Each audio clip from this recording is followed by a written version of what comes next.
कि बड़े भाग्य मनुष्य तन पावा, बड़े भाग्य मनुष्य तन पावा, बड़े भाग्य मनुष्य तन पावा, कि बड़े भाग्य मनुष्य तन पावा, बड़े भाग्य मनुष्य तन पावा, सुर दुर्लभ सब ग्रंथ निगावा, सुर दुर्लभ सब ग्रंथ ही गावा, सुर दुर्लभ सब ग्रंथ ही गावा। हमारे सनातन धर्म में एक श्लोक है, नहीं बताएंगे, हम बता देंगे तो लोगों को बुरा भी लग सकता है। मृगाश्चरन्ति भूभार भूता। आप सब मनीषी विद्वान बैठे हैं। अच्छा, तुलसी बाबा ने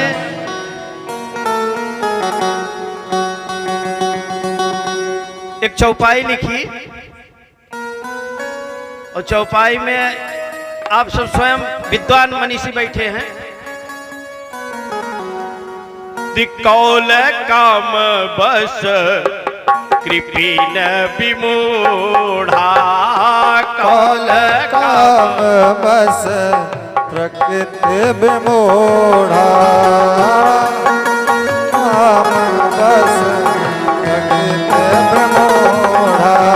और दूसरी लाइन देखिए, दूसरी लाइन, अरे अति दरिद्र अजसीयति बूढ़ायत शरीरायति सयति बूढ़ा, कौल काम बस कृपीन विमूढ़ा, कौल काम प्रकृति विमूढ़ा, कौल काम कितने लोग हुए? कौल काम कृपीन और विमूढ़, 5। ठीक है, गिनते जाइएगा। तुलसी बाबा गिना रहे हैं और क्या बता रहे हैं कि सदा रोग बस संतत क्रोधी, सदा रोग बस संतत क्रोधी, सदा रोग बस संतत क्रोधी, कि जननी जनक गुरु बंधु विरोधी, जननी जनक गुरु बंधु विरोधी, सदा रोग बस संतत क्रोधी, सदा रोग बस संतत क्रोधी, सदा कितने हो गए? रोग बस संतत क्रोधी। सदा रोगी, क्रोधी, और जो जननी माता पिता के और भाई बंधुओं का विरोधी हो, गिन लीजिएगा। और कौन? कि तन पोषक निंदक या घरासी, पद पोषक निंदक घरासी, पद पोषक निंदक घरासी। देखिए, तन पोषक जो अपना स्वयं पोषण करे, किसी से कोई मतलब ना रखे और पाप की खान हो, तन पोषक निंदक, जो सबकी निंदा करता फिर रहा हो, वो सब पाप के खान हैं। उन सबको कितना बता दिया? 14 लोग हो गए, गिने होंगे आप सब। 14 लोगों को तुलसी बाबा ने कह दिया क्या? एक ही शब्द कहा है कि जीवत सम नहीं 14 प्राणी, जीवत सम नहीं 14 प्राणी, जीवत नहीं 14 प्राणी, बड़े भाग्यवानी तन पावा बड़े भाग्यवान उस तन पावा बड़े भाग्यवान उस तन पावा सुर दुर्लभ है भैया। अच्छा, जो मनुष्य का तन जिसको मिला है, इस बाबा की तुलसी बाबा की इस लेखनी पर आप सब अपना दोनों हाथ ऊपर करके जो है स्वागत कर दीजिए विप्र कुलभूषण तुलसीदास जी महाराज का। किशोर दुर्लभ सब ग्रंथ ही गावा सुर दुर्लभ सब ग्रंथ ही गावा सुर दुर्लभ सब ग्रंथ ही गावा सुर दुर्लभ सब ग्रंथ ही गावा। किसी के काम जो आए उसे इंसान कहते हैं कि पराया दर्द अपनाए उसे इंसान कहते हैं। कभी दुख है कभी सुख है इसी का नाम जीवन है।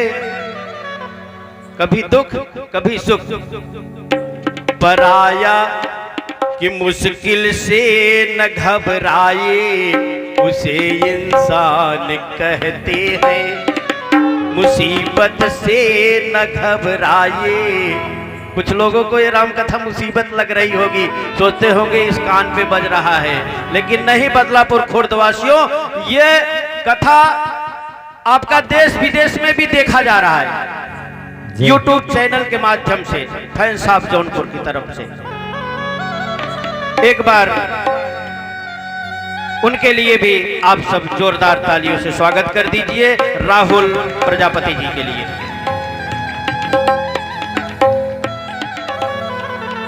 पूरे भारतवासियों को पता चल गया होगा कि बदलापुर खुर्द में सिर्फ इतने ही लोग हैं। अब बता रहे हैं मनुष्य मानव मानस का मतलब क्या?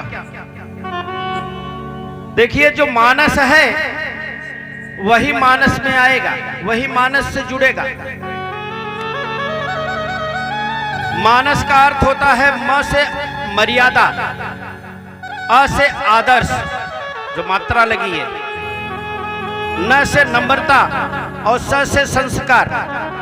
जिसके अंदर ये चार गुण होगा वही रामचरितमानस से जुड़ेगा, वरना कोई जुड़ नहीं सकता।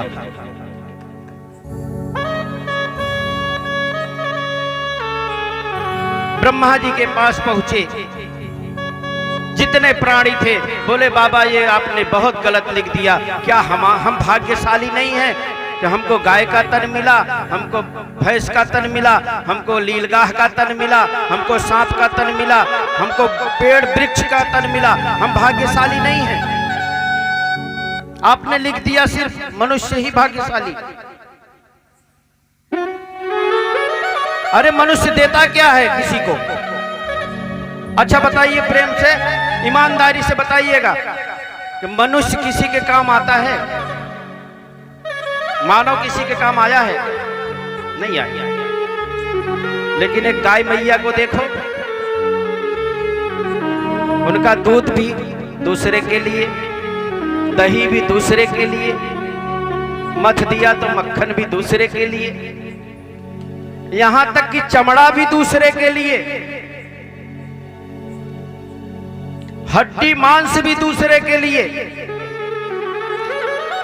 उनका जो ब्लड है वो भी दूसरे के लिए। हम बताना नहीं चाहेंगे लेकिन बता दे, चाय होती है ना, चाय जो हम आप पीते हैं, उसमें गाय माता के ही ब्लड को मिला करके उसको कलर बनाया जाता है। प्रमाण मिला है, हम ऐसे नहीं बोल रहे। वहां तक तो जाने दीजिए, मैया का गोबर जो होता है ना वो भी हमारे काम आता है। और गोबर की भी बात जाने दीजिए, जो उससे वो बनाते हैं ना ऊपरी,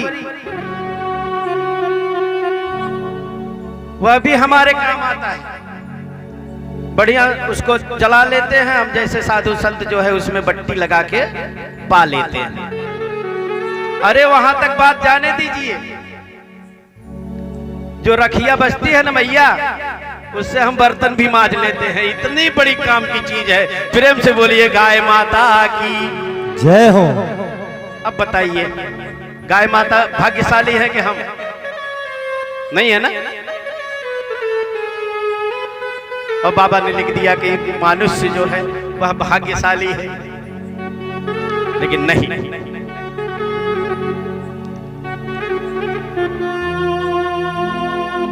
कि जो मनुष्य है और जो सत्संग से जुड़ जाए, राम चर्चा से जुड़ जाए, राम कथा से जुड़ जाए, वही मनुष्य है, वही मनुष्य है।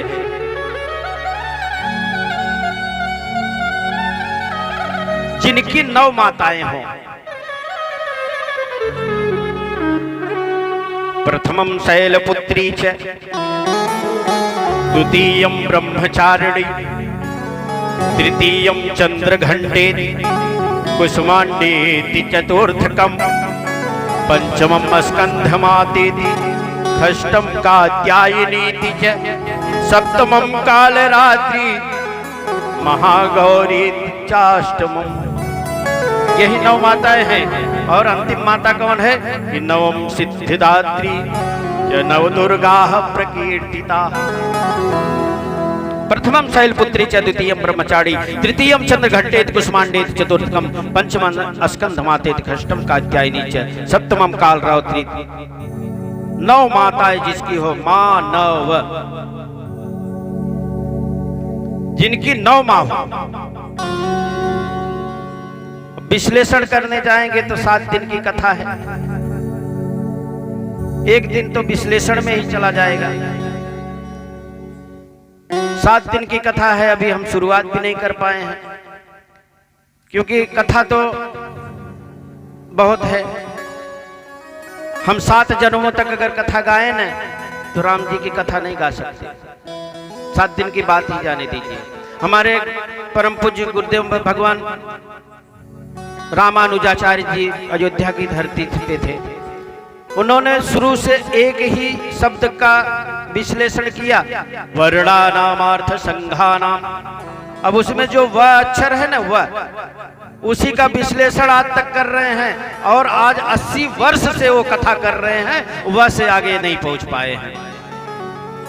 अब बताइए, हम 7 नहीं 700 जन्म अगर कथा राम की करेंगे कि हरि अनंत हरि कथायनंता, हरि अनंत हरि कथानंता। यह कथा जो है भगवान की अनंत है। कहते चले जाइए, सुनते चले जाइए, लेकिन इसका कहीं और था नहीं मिलेगा।